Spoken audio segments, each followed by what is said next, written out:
Well, I have a question that'll bring us together. It's from our patron Sushank Damala. He says, if Barca and Real Madrid were to have a combined 11 for a game, what would your starting teams be? Current players only.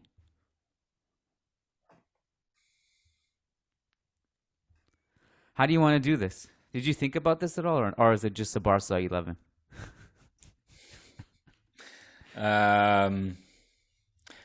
Well, why don't we take it line by line, start from the back, and see where we match and see where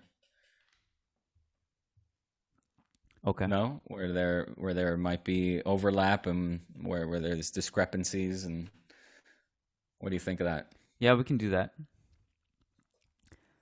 By the way, I tried to answer this like pretending I'm not a fan of either team. Like, if someone who had zero emotional connection, whether it's hate or love, to either of these two teams, just walked in as a coach with complete unbiased, zero emotional attachment either way, how would they pick the lineup? That's the way I try to think about it.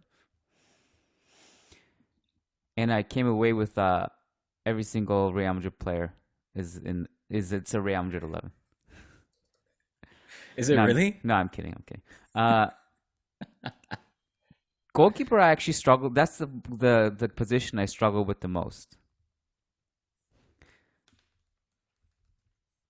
But I know your answer to this. The reason I struggled with is because I was trying to juggle form and I guess overall, if that makes sense.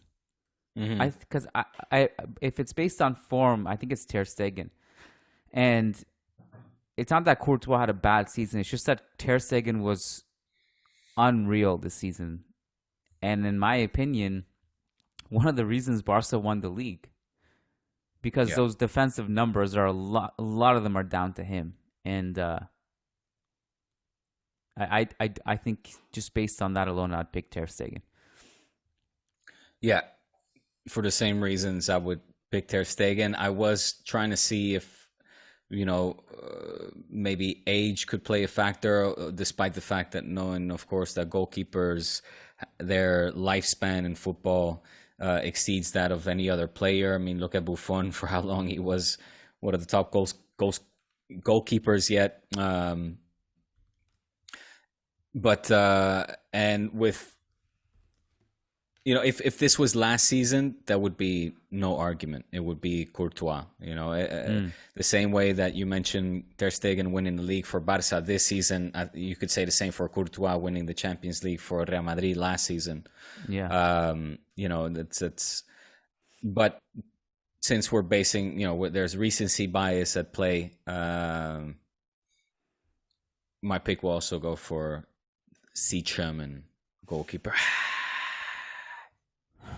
Oh, dude, what is that like, by the way? You don't get too many Germans playing for Barca. No, it's been great so far. I don't know when Gundogan will come. It'll be another one. You must have hated Schuster because not only was he German, but he also went to Real Madrid after he left Barca. I mean, it was kind of before my time. Yeah. Bernd Schuster doesn't register really for me as one of my idols. I think what we had in common with our backline is neither of us have a great right back. Okay. Or a right back. Right. So for that reason, I actually moved Araujo to right back. As you should. You did good. So I have Araujo, Militao, Alaba, and Balde. Okay. Fair. That's good. So I moved Araujo out to the right as well. Interesting you put Militao. So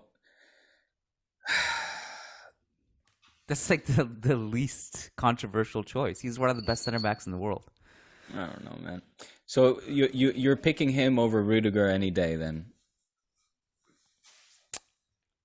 Yeah, I think he's a top 5 center back. I maybe higher.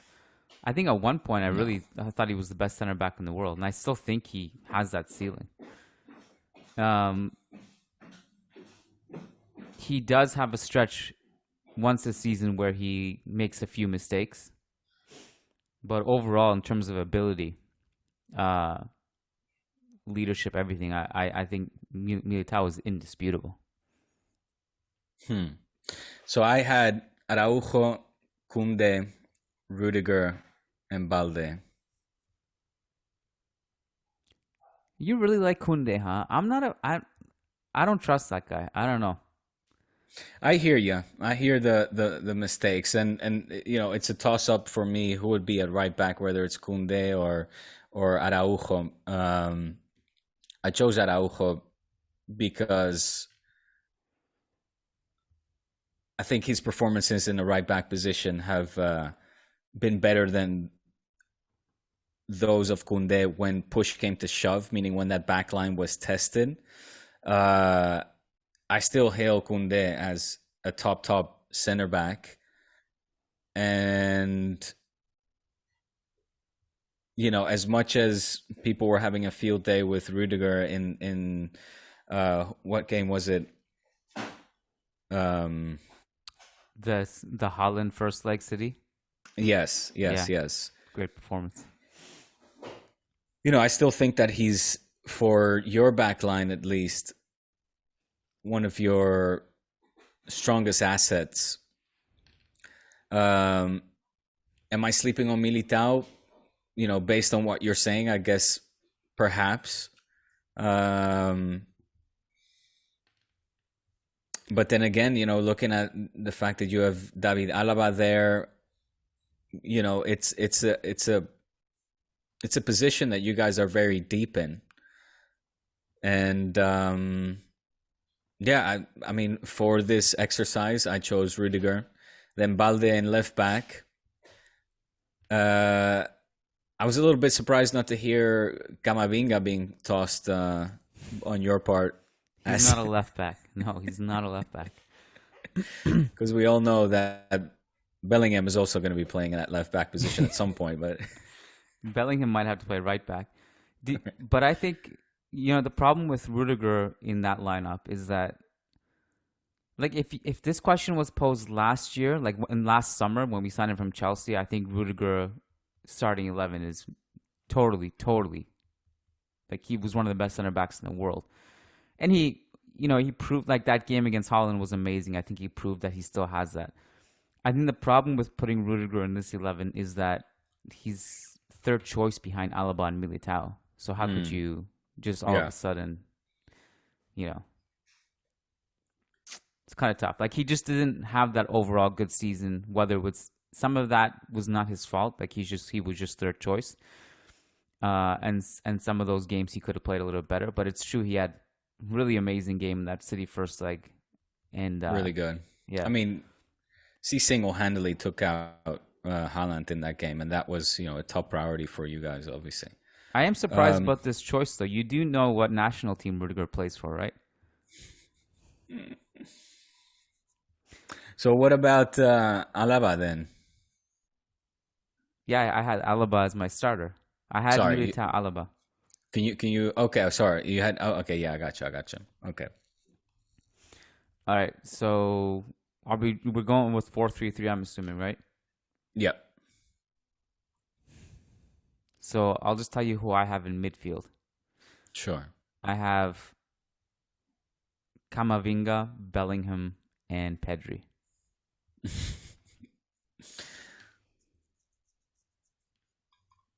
That's a nice midfield, that.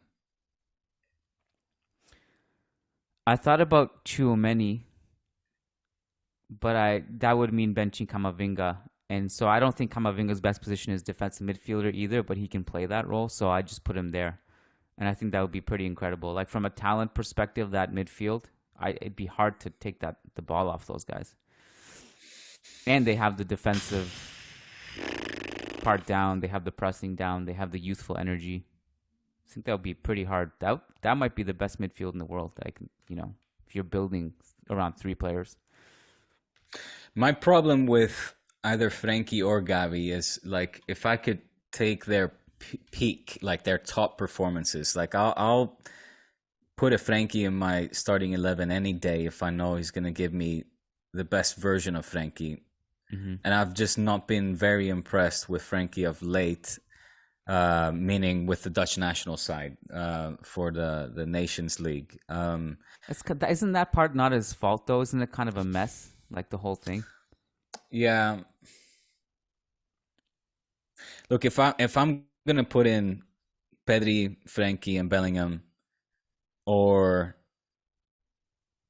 a Pedri, Gavi, Bellingham, or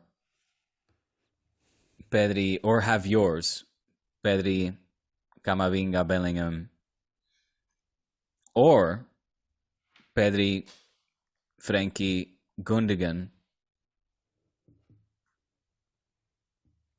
But is Gundogan official? It's not official, no. But it's a matter of nada. Yeah. That this is the toughest one, I would say. Obviously, the midfield. I think both squads are very lucky to. It's a luxury, these players, to be able to pick of any of these players. So who do you have as your attacking three? I mean, and even Modric, obviously, like just an honorary mention. For I love how you don't Luka. give an honorary mention to Kroos, but only Modric.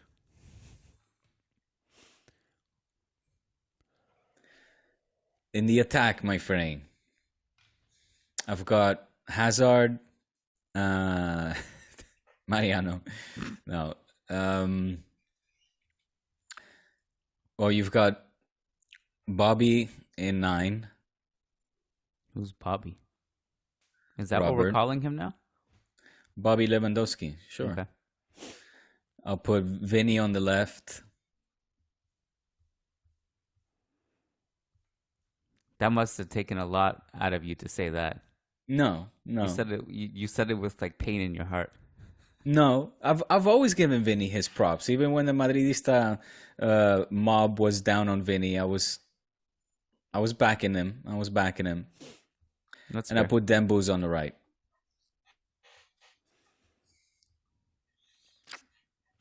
So Now, unless let's be real here. You got Bobby in 9, Mbappe on the left, now we're cooking. and Uzi on the right.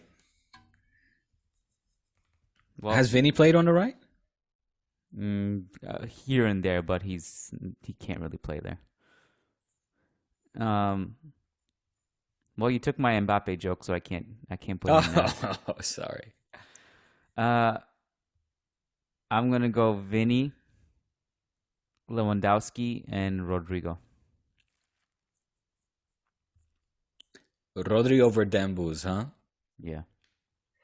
There's your Madridista heart talking, though. I mean, like peak, full fitness, Usman greater than Rodri. Come on. Put the shirts to the side. As you said, you're a coach with no previous bias. Usman is a freak of nature, man. He's just gonna not be able to play that game. I said, put the injuries aside. I said we're peak only. You know it's Usman over Rodri. What's his peak? Like 2000? Well, this season, I would say earlier the beginning of the season. I thought like peak that 2021, 2022 seasons. This season was really good. I think that was his best. So I'm like, just like when he was on the field, the damage he was doing. When Xavi came in, though, you mean? Yeah, I think it must have been that first. Was that first Xavi year? Was Xavi there by that point? Maybe. Well, no. So Xavi came in end of November, December. This season, Rodrigo was one of the best creators in La Liga. I'm not losing sleep over picking Rodrigo over Dembuz, but I see your argument too. But yeah, you're gonna be biased with this one. I'll be biased with this one. Okay. Is that it? Are we? Let's pick the coach. No.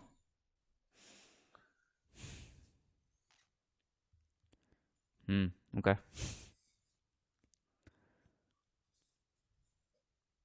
Do we want to win? do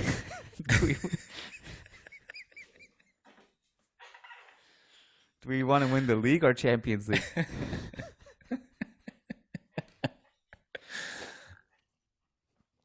I'll pick Xavi if we're going for La Liga. Fine. Or Europa. Xavi, stop. Xavi Liga, Ancelotti Champions League. Deal.